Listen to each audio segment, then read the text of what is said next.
Inaaresto ng mga operatiba ng Taal Municipal Police Station ang isang district engineer matapos umano'y mag-alok ng suhol na nagkakahalaga ng 3,126,900 pesos kay Batangas 1st District Representative Leandro Ligarda Libiste upang pigilan ang pagsasagawa ng investigasyon sa umano'y anomalya sa mga proyekto ng DPWH sa nasabing distrito nito lamang ika-22 ng Agosto taong kasalukuyan sa Poblasyon Zone 12 Taal, Batangas. Kinilala ang suspect na si alias Abe, 51 taong gulang, district engineer sa naturang bayan at residente ng San Pablo City, Laguna. Ayon kay Police Colonel Giovanni Emerick A. Cibalo, Provincial Director ng Batangas Police Provincial Office.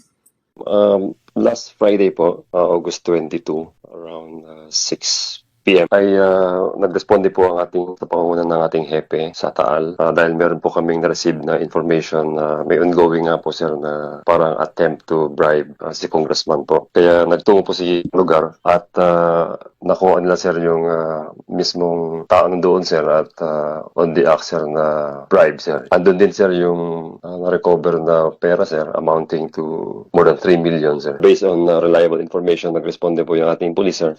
At yun po yung naabutan nila sa isang area sir. We gave him also his rights sir to due process. Kasalukuyang nasa kustodiya ng Taal Municipal Police Station habang inihahanda ang kasong paglabag sa Republic Act 3019 o Anti-Graft and Corrupt Practice Act na isasampa laban sa kanya. Mula dito sa PRO Calabarzon, ako ang inyong Police News Network Correspondent, Patrolwoman Priscel May T. Urbano, alagad ng batas, tagataguyod ng balitang pulis.